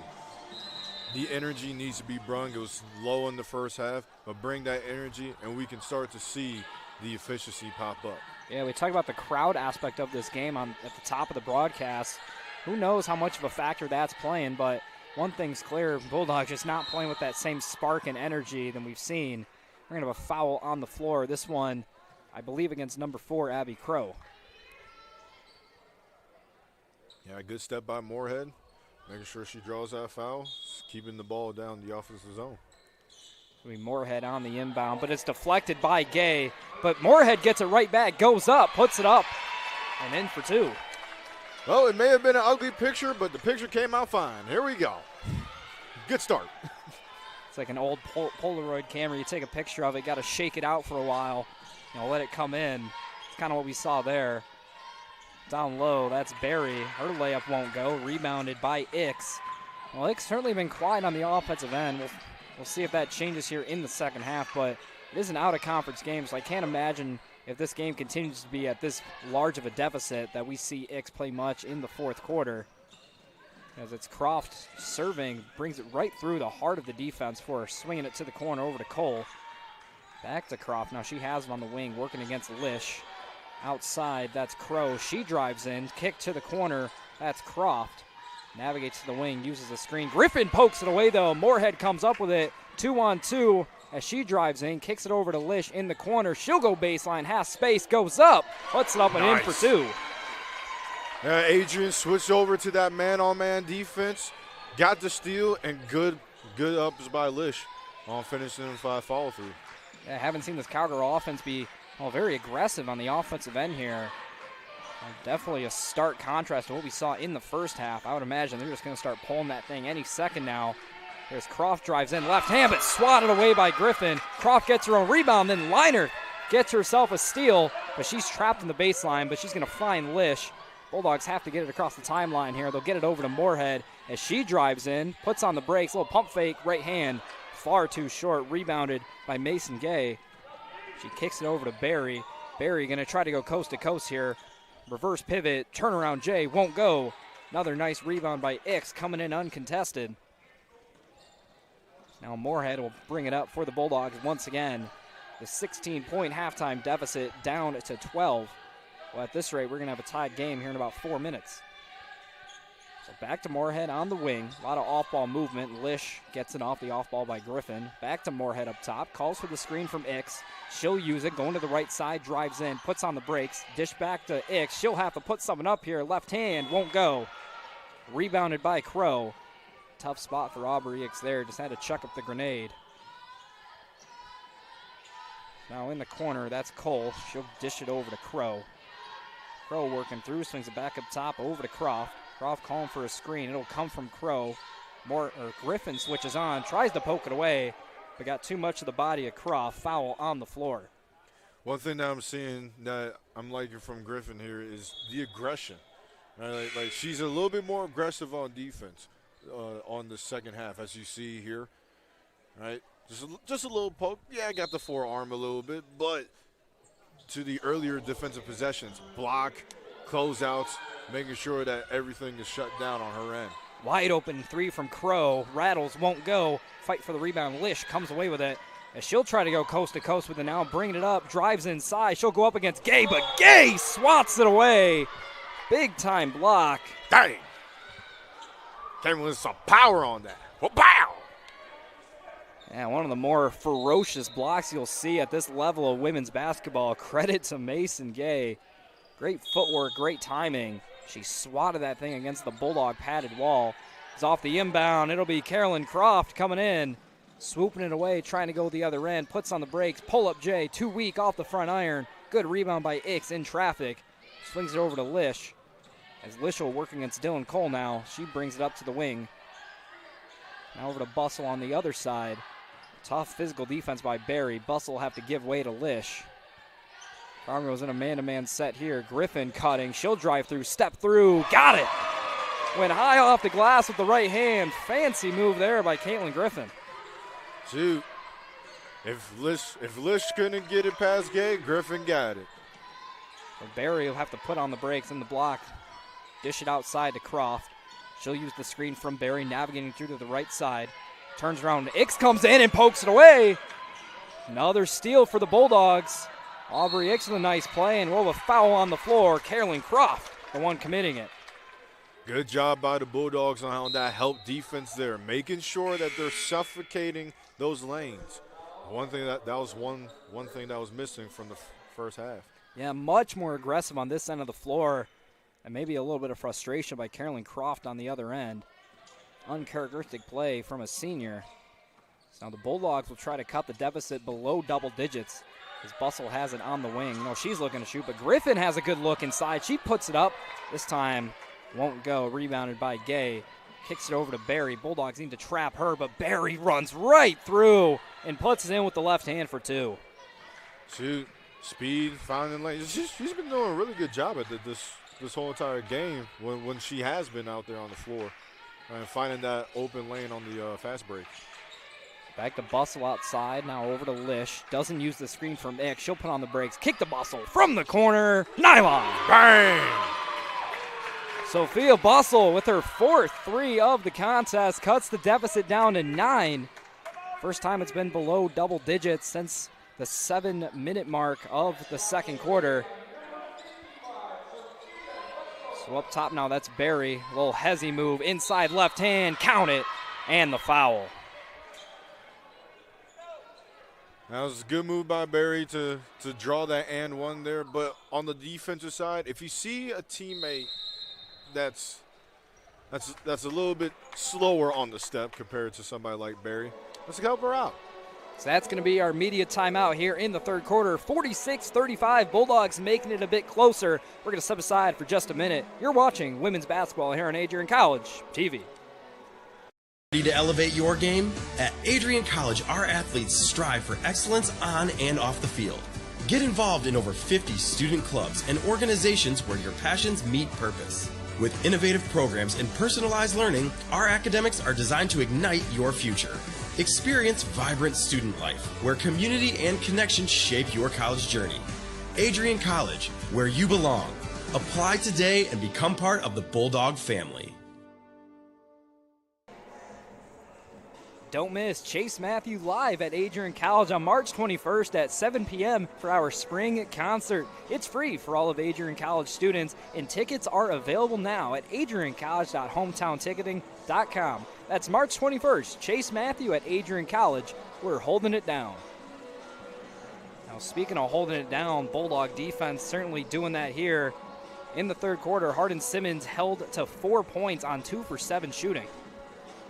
Yeah, whatever was said in the locker room during the half, that message has come across, right? Staying on top of things defensively, and then offensively, right? Starting to get more and more opportunities to start to convert on those open chances. Won that second quarter, HSU 7 for 8 from the perimeter, but here, only just over halfway through the third, only one three-point attempt from them, and that's largely been due to just the turnovers the Bulldogs are facing. Yeah. Well, let's see if things turn around. But for now, it's going to be Jacqueline Berry at the line. Her second trip to the line, only one shot here after she put in the and one layup on the other end. Shot from Berry. This one rattles, won't go. Deflected. They're going to say off of Dylan Cole. So it'll be Bulldog basketball. Cowgirls coming back into the full court press. It worked for him in the first half. We'll see if Lish and company can beat it. She's going to slow thing up. Ix now driving in against Gay, but Berry comes in and rips it right away. A lot of contact here. Berry will have to give way to Gordon. He's back in the game. Ix now almost takes it away. A lot of active hands on this Bulldog defense right now. So Gordon drives in, puts on the brakes, steps through, right hand. Pretty bucket by Nalia Gordon. After that turnover, you start to see Ix getting a little bit hungry. I suggest they give her the ball, see how that hunger feeds. Now maybe a pick and roll action here with Hannah Lish. Instead, she'll go to Griffin, who works against Berry. Dished back to Lish. Now over to Bustle on the far side. Linerth up top. She'll try to drive in, puts on the brakes, have to take a little J, won't go. She'll be fouled in the act of shooting. She'll be heading to the line for two. It's never advised to shoot with a double team there, but with the countdown going down, shot clock going down, right? Liner gets there, close out a little bit too quickly. So Linerth at the line so far this season, 57%. That's going to go down a little bit as she misses the first one there. So in a game where you're trailing by 13, every single point matters. So really need to take advantage of these free trips to the line. Second shot from Linerth is up and in. So deficit back to 12 now. Bulldogs still trying to chip away. Well, if you're Sam Miller and this team, if you're looking at a deficit of 10 or more heading into the fourth, well, you're in some very, very serious trouble. But if you're able to trim it down to maybe a 7 or 8 point deficit, well, things are looking promising as Berry takes the turnaround J, won't go. Rebounded by Bustle, but she's trapped, needs some help here. She'll give way to Liner. Bulldogs have to get it across the timeline here. They're in trouble. Lish has it. We'll see if she gets it across. And they're going to say no. 10-second violation called. Another Bulldog turnover, but great defense by the Cowgirls on that one. Yeah, credit where credit's due. They trapped Bustle long enough. Lish just almost just a nanosecond too slow. Yeah, the referee certainly gave her an extra half tick on her count, but still they couldn't get across that timeline after swarming defense by the Cowgirls. Berry in the low block, goes up with the left hand. Physical finish over Linerth for two. So inbounded, it'll be Linerth bringing it up. Now she'll give way to Lish. Cowgirls, after forcing the 10-second, decide to back off. Let the Bulldogs get right into their half-court set. But nothing doing here. It'll be Griffin up top. Now over to Lish on the wing. A lot of static on this Bulldog offense right now. No one moving around the ball. Linerth stuck up top. 3 seconds left. Ix gets the green, but gets a good look, but won't go. She clanks it off the front rim. So Gordon brings it up. Uses the screen from Berry, puts on the brakes, now gives way to Berry. Griffin switches on. Berry down low, dish to the corner, wide open. That's Dylan Cole. Won't go off the rim. Deflected around, but collected down low by Bolin. There's going to be a foul on the floor. Yeah, it looks like it's going to go on Bustle here. But honestly, from what we're seeing from Adrian, we're seeing a dip in energy. We're seeing a dip in oomph, right, if you will. That's the best way to put it. We need to get back to that oomph, right, in order to at least close this deficit, or HSU is going to continue running away with this game. Yeah, those first few possessions were looking very promising for this Bulldog team. Very active on the defensive end, made the lives of these Cowgirls very difficult as Gordon drives in, gives way to Bennett, who will take the mid-range J and bury it.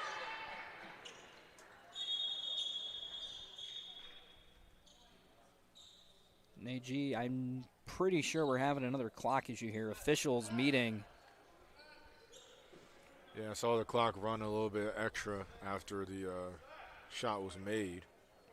And so currently we're looking at 2:06 on the game clock right now. Looks like we're going to resume play fairly quickly.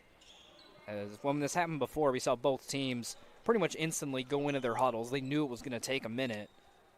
And now it looks like we're ready to begin play once again. 52-36, just over 2 minutes here left in the third quarter. Bulldogs need an offensive spark if all they want to even get back into this one, let alone come back. But it's not going to happen here. Griffin couldn't handle the pass. Barry scoops it up. She's dangerous down low. Dishes outside to Bolin. Now outside, that's Kathy. She got hot in the first half from three. She'll dish back to Gordon. Euros through. Tough finish. And puts it in for two. What a way to dodge the hand of Griffin there by Gordon.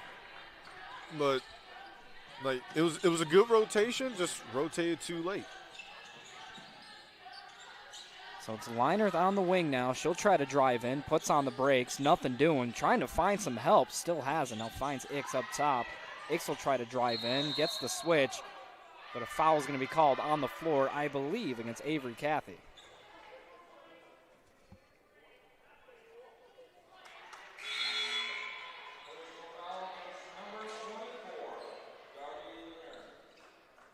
No, they're going to call an offensive foul on Leinert, I believe on a bad screen. So another turnover for the Bulldogs here. Just over a minute to play in the third. 18-point deficit, the largest of the game. Bulldogs really need to help themselves right here. So Moorhead got the switch. Now she's tasked with Barry down low, but they're going to call another walk on Jacqueline Barry. I believe that will be her third travel of the game. I believe so. So under a minute to play, it'll be McElroy bringing it up for the Dogs. Cowgirls settle into a man-to-man defense. Screen comes from Barkowitz. Moorhead trying to navigate through. Too much contact. Believe this is going to be going against Taylor Bolin on the floor. And that belief holds correct. So you see who inbounds it. Now, it's always tough when there's two defenders like just hassling a ball handler. It's kind of tough to tell from this angle who exactly initiated the contact. So when I guess one right, I do feel a little bit better about myself. So Moorhead's going to take a three now, and she'll bury one from beyond the arc. Can we keep doing that? Getting people open, converting on what we got. Like, come on. That's the best the Bulldogs have shot from three all season. The only problem, well, they're getting outworked in that metric, is Gordon. A little jab step, but they're going to say she walks there. Back-to-back possessions with a travel for HSU. Apparently they're moving too fast for their own good. Well, the Bulldogs will certainly take it. Again, a 15-point deficit. They'll have a chance to play for the last shot here as the shot clock is turned off in the waning seconds of the third. And McElroy up top gets the screen from Barkowitz. Nothing doing off that. Bustle going to pull the three. Misses badly. Airball there. Foul on the floor, I believe, against Barkowitz. But regardless, it's going to be Cowgirl basketball. Yeah, I saw what Bustle was seeing. At the same time, feel like should have waited just a little bit longer. Yeah, not the best of looks there is, yeah, that foul puts the Cowgirls into the bonus. So just the Bulldogs continue to shoot themselves in the foot here in the third quarter. Now the officials having a conversation. Not exactly sure why. But after the rebound, there's a fight for the ball, and it was Barkowitz who initiated just a little bit too much contact on it. So now we're going to have both teams head to the huddle once again. So while they do that, we're going to step aside. Just about 5 seconds left here in the third quarter. 54-39 in favor of the Cowgirls. You're watching women's basketball here on Adrian College TV. Welcome to Adrian College, where we believe in educating both the heart and the mind. With over 100 innovative academic programs and 10 cutting-edge institutes, you'll find a path that's right for you. Join our vibrant community of over 50 athletic teams and discover why we're recognized as a U.S. News & World Report Most Innovative Institution. Adrian College, where passion meets purpose. Your future starts here. Welcome back inside the Marilat Sport and Fitness Center. The officials still gathered around the scores table looking at the replay of that last play. Not exactly sure what they're looking at because the shot clock was turned off, so they're not looking to see if it hit the rim or not. There wasn't any players standing out of bounds when the ball was touched after the missed three by Bustle. So I'm not exactly sure, but if the referees do break the huddle. I'm not sure what the official decision is yet, but if everything were to stay the same, we'd be saying Jacqueline Berry takes some free throws on the Cowgirls side of the floor. And it looks like the referees are setting up there. So I believe we'll see HSU take some free throws here. Checks to extend their lead even more. As with every empty possession that goes by for the Bulldogs, their chances of getting back into this one and potentially tying things up continue to dwindle and dwindle away. So it'll be 2 shots at the line for Jacqueline Berry. And we mentioned coming in, Berry, not the greatest of free throw shooters, 55.7% on the season. However, tonight, well, 1 for 4 from the line. She didn't make her first free throw. Since then, 0 for 3. As make that 1 for 5 now in the game. Well, despite her struggles from the line, she's hit her season average at 15 points here, 50% field goal shooting in just 24 minutes. Second shot clanks off the back iron. Fight for the rebound on the far side, and it's Griffin who comes away with it. Last second heave, but it's another turnover. Gordon made the half-court heave, however, got it up just a little bit too late, so it will not count. And that is going to do it from the third quarter here. 54-39. HSU leads it. Fourth quarter action coming up next. You're watching women's basketball here on Adrian College TV. Adrian College is shaping the future of higher education and leading the way in innovation and excellence. Ranked first in most innovative schools and second in best value in undergraduate teaching in the Midwest by U.S. News & World Report, Adrian College is recognized for its commitment to innovation, quality education, and affordability. Offering 71 undergraduate programs, 13 graduate programs, and a 1-to-15 faculty-to-student ratio, our students receive personalized attention and a cutting-edge education. With state-of-the-art facilities, 10 academic institutes, and 50 competitive sports teams, Adrian fosters growth both inside and outside the classroom. From small class sizes to championship-level athletics, we provide the tools and experiences you need to succeed. Join a community that prioritizes your success. Start your journey with us, where your potential is realized. Discover Adrian College. Welcome back inside the Marilat Sport and Fitness Center. Things are starting to look bleak for the Bulldogs. 54-39 your score as we get into the final 10 minutes of play. Now, AG, it is it's about as long as a shot as you're going to find, but is there still a chance? Don't look at the score and hit every shot and play good defense. That's the only chance that you got. Like, honestly, because, like, one thing, like, from an athlete's perspective, the longer you look at a score when you're down, the longer this game's going to be.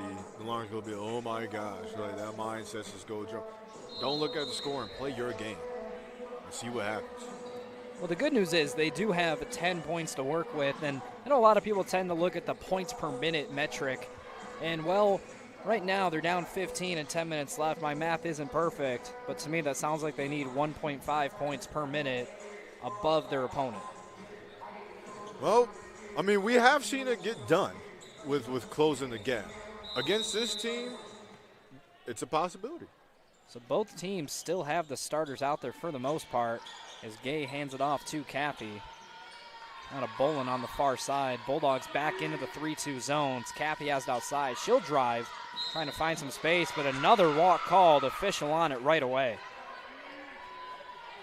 Yeah, that's one of the few negative things you can say about Hardin-Simmons in this game is that it's just taking too many extra steps. Yeah, just a lot of travel so far as Griffin drives in. Fadeaway layup, and she'll put it up and in for 2. Good start to the fourth. However, on the other end, Angie Sacco just leaks out in transition. No one accounted for her. About the easiest bucket we've seen so far today. So it's Linerth up top, dishes it back over to Lish. Bulldog starters still in the game, which is just a little surprising given the deficit, but I'm sure Sam Miller just wants to give his players just a little bit more run. Now, sort of get used to playing with each other because, well, apart from Ix, everybody on this team an underclassmen, so this group will be together for at least another year after this, so chance for them to get some floor time together. Bustle dishes it to Griffin, who can't handle it, but able to recollect it. Shot clock winds down to 3. Lish is tasked with the grenade. She'll drive in, but she's not going to get it away. Another shot clock violation against the Bulldogs. And to add on to your point on the underclassmen that are on the floor right now. Right now we're looking at the future, at the possible future here, right? And so we're seeing, like, especially this is great for Coach Miller as well because he's seeing that what needs to be worked on, how can the system run within the personnel that I have to make sure this is going to be a successful team in the years to come. Well, Angie Sacco on that last possession just bullied Caitlin Griffin down low. We'll see Lish take a 3 from outside, too strong off the back iron. They're going to call Linerth for an off-ball foul on that free throw. Oh, careful, Coach. Yeah, the last few games, we've seen Sam Miller get very angry over calls. Now, I'm not saying I necessarily disagree with Sam Miller, but, you know, in a game where the deficit's this big, you typically don't see a head coach, and, well, the technical comes. There it is. And he's still barking. He's finally starting to walk away. Yeah, Sam Miller, I think the technical was not for the words he said, but a imaginary line at the scorer's table that apparently he crossed. Yeah, that's always been weird to me. I mean, I understand the ruling there on making sure that you're within the rules or within the area. But what Coach Sam Miller is arguing is that push-off that we saw. So again, I understand the call, why Linerth was called for it. Yeah. I don't know if it was the right call. I don't know if it was the wrong call. But just I'm more focused on the reaction by Sam Miller. I get it. His team's losing pretty big here. 19 points is the deficit. So maybe trying to give him a little spark, show him that he does care about this team. We've seen it time and time again from him standing up for his players. So down low, it's Sacco once again, but they're going to call another walk on a post player. This is the most travels I've seen in a game. I'm just going to keep it real. It is. And a lot of them are in very similar situations. Every time the player's getting it on the low block, as soon as they put the ball on the floor and the foot comes up, a whistle's getting blown more often than not. So how about Sophia Bustle knocking in another 3? That one her 5th of the game on only 7 attempts. So Gordon gets a pair of screens from a couple Cowgirls. It's Gay driving in. Ix picks her up, pokes it away for a moment, but gets it back. And another turnover, this one a double dribble against Mason Gay.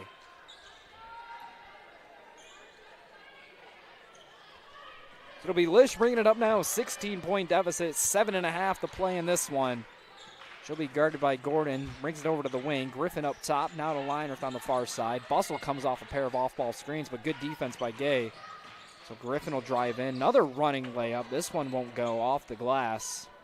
Rebounded by Kathy. She'll push it up the floor and across the timeline. Crosses over, top of the key. Dish it over to the wing. That's Bolin.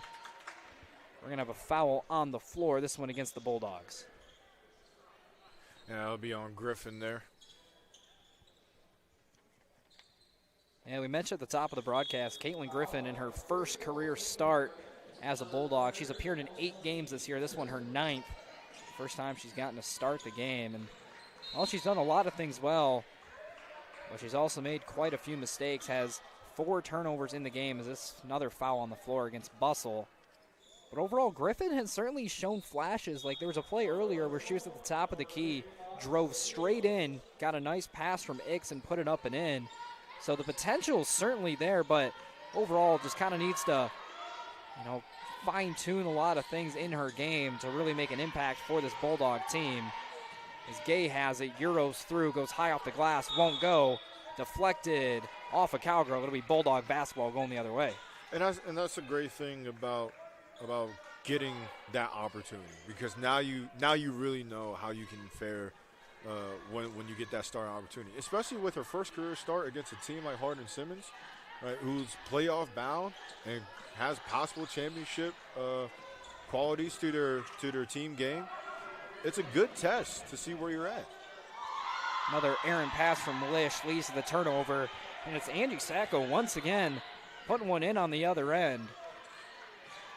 Now she is up to 8 points in the game, 4 for 4 from the field. It's Leinert who has it top of the key. About 6 minutes left to play here. Poked away by Gordon. Fight for it on the ground. And coming away with it is Bolin. Now back to Gordon. She'll push it up the floor, but harassed by Lish and Ix. There'll be a foul on the floor. We'll see which one it's on. And it's just going to be one finger in the air. That is in reference to Hannah Lish. Yeah, noticing that the double teams are starting to increase more and more aggressively, especially when Kathy has the ball. That's where you really see the double teams, because they did not forget that first half that Kathy had. Well, if you remember at the beginning of the second half, the Bulldogs came out with some really good defensive possessions. Every time the ball handler had it in either corner or on the low block, they sent the double instantly, and the Bulldogs came away with a fair amount of turnovers there.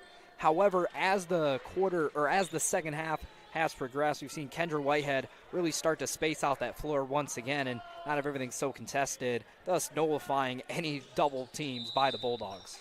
I mean, credit to Coach Whitehead. Coach Whitehead, she's been doing this for a while now, and she understands how to make those quick adjustments. On the Bulldog side of things, don't stop playing your game, right? Like we've seen that consistent. That's the one thing we've seen consistently, on how the Bulldogs would start off hot in an area and then start to dwindle down a little bit. Let's stay hot. And so Ashlyn Moorhead goes for the defense. Couldn't get it to go, but is going to be heading to the line for a pair of free throws here. And Moorhead on the season, 20 for 31 from the charity stripe. That is just under 65%. After that one, she will be at or above 65%.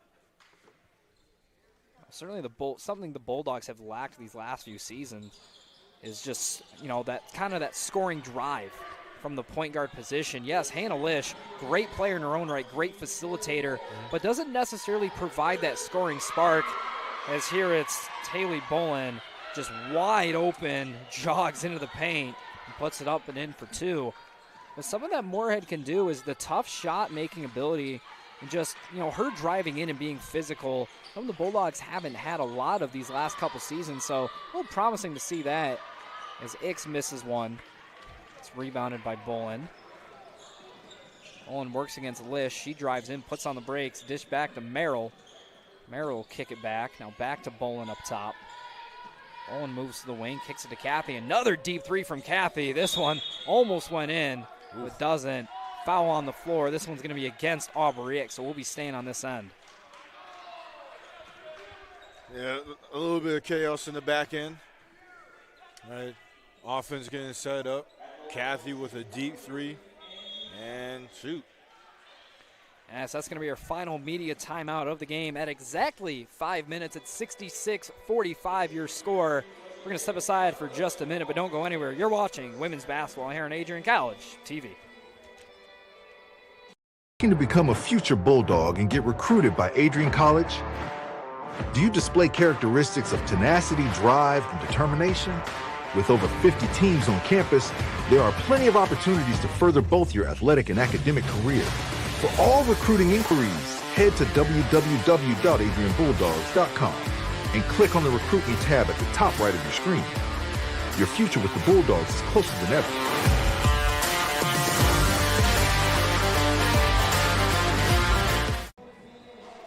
Just a reminder that ACTV broadcasts are fully student-ran. Looking at some members of our crew today, our operations director is Gabrielle Brume, and then Ava Aker is on the game cam today. Abigail Reed was here for a moment getting some B-roll content for us, but she has navigated over to the hockey arena, just about a 2-minute walk away from here. Of course, you already know Remington Gilniak, Alexander Grove. Thank you for tuning into this one. Hasn't been much of a contest throughout. 66-45 your score at 21-point lead for these Cowgirls, the largest of the game. Again, I'm sort of running out of things to say about just how good this offense has been. Yeah, they've been firing on all cylinders. They've been clicking. Honestly, they've just been clicking.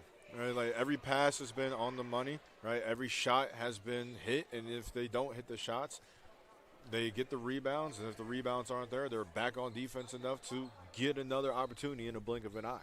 Right? Get into the charity stripe as well more efficiently. Yeah, so Angie Sacco at the line. You know, she's provided some nice minutes off the bench. In 9 minutes, 4 for 4 from the field. She misses the first one here. She's at 8 points in the game. But just looking at how, like, evenly distributed the scoring is from this HSU team. You know, Barry hasn't been in the game in a while. She's still the leader at 15. Has another offensive rebound by these Cowgirls. Leads to a wide-open Kathy 3. This one won't go. Rebounded by Ix. But so far, 3 HSU players in double figures. That is Barry, Bolin, and Kathy. As Ix has it on the wing, gets a screen from Moorhead. She'll drive through, right hand, goes up, count it, and the foul. Good stuff, good stuff. And that's something we've been missing all game. We know about how prolific on the offensive end that Aubrey Ix can be, but tonight, just 3 for 10 from the field, 6 points. You know, looking for her 7th here. However, she does have 8 rebounds in the game.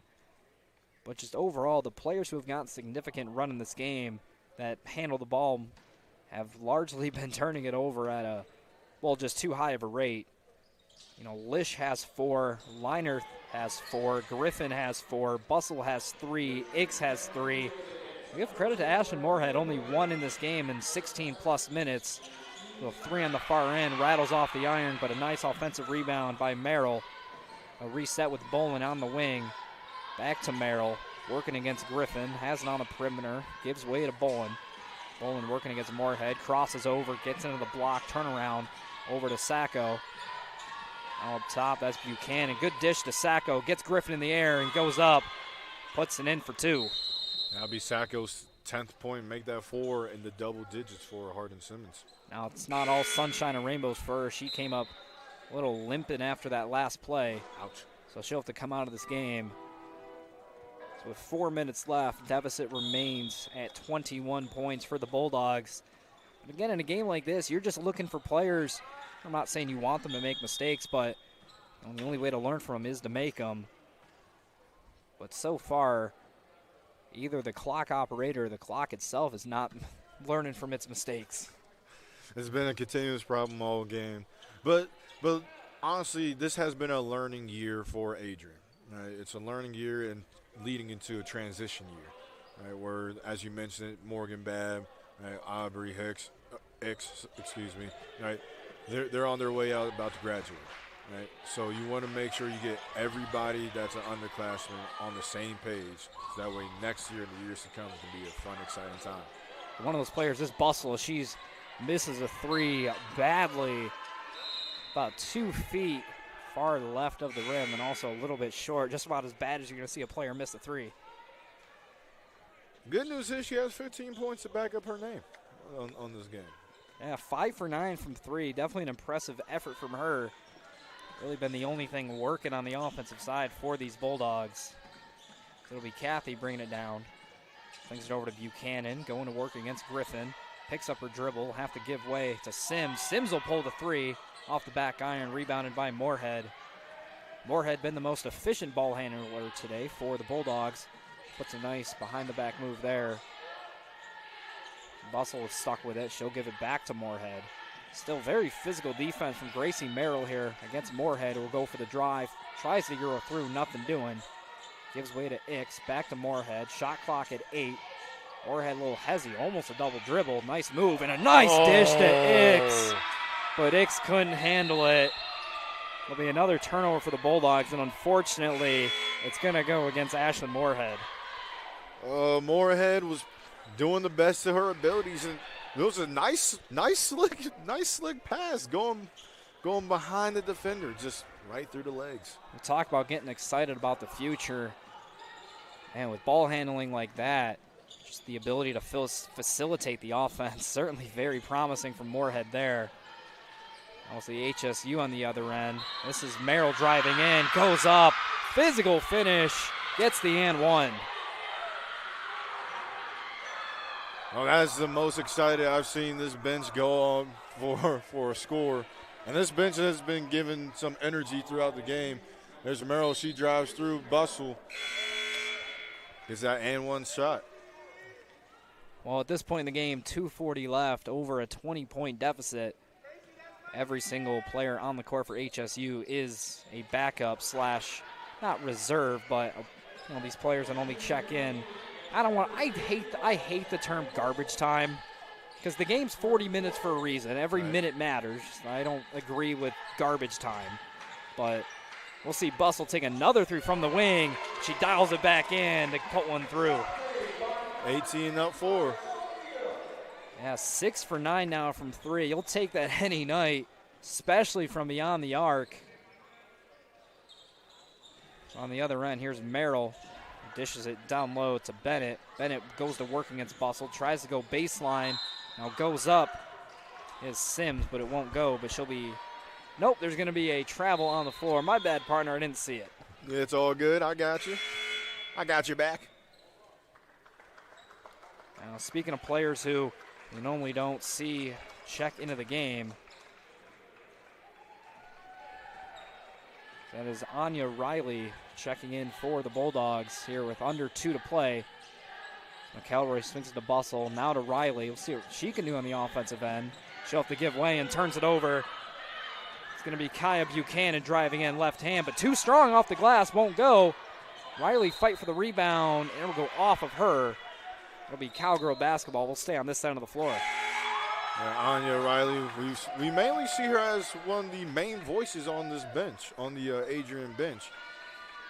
She's always clapping it up, making sure that the team stays up, spirits are high. So it's good to see her getting the game. So we see Caitlin Otto checking in for the Bulldogs here. The player hasn't gotten very much run this season at all. Just 2 minutes on the season, just took one shot in it and missed it. So she's looking for her first bucket of the season still. But for now, it's going to be Kaya Buchanan shooting free throws on the other end. First shot from her is up and in. Again, just looking at the contrast between these two benches, I know they're not on frame, but well, you can see that HSU bench still dialed in. Everyone on the same page over there compared to the Bulldog bench. You see a lot of players with the head down, just not really too into the game. And you can't blame them. You're down 23 with a minute and a half left, but a nice screen from Anya Riley there. Barkowitz going to pull the three off the back iron. It rattles in, but the referee's going to wave it off as it hits the cable that, allows the basket to go up and down. An unfortunate break. Because that would have been good regardless, because it just grazed that cable. It didn't even go out of bounds. Like, the cable was not even out of bounds. But yeah, to your point on the bench, it's like we've seen this bench stay active even in a 30-point deficit. So huge. Yeah, huge check out the play there by Caitlin Otto. As you saw a Cowgirl drive in, but Otto put the pause on it right away, able to cleanly put some pause on it and force the turnover. So 1:06 to play. McElroy brings it up for the Dogs. Let's see if we get another nice screen from Riley. And nope, we're going to see a walk. This one going to go against Ashlyn Moorhead.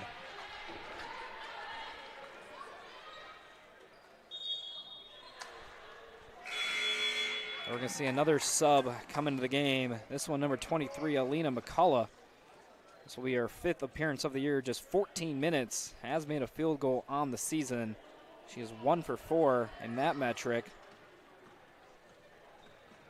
We'll see if she can, provide a slight highlight for at least herself as then we get into the waning seconds of this game.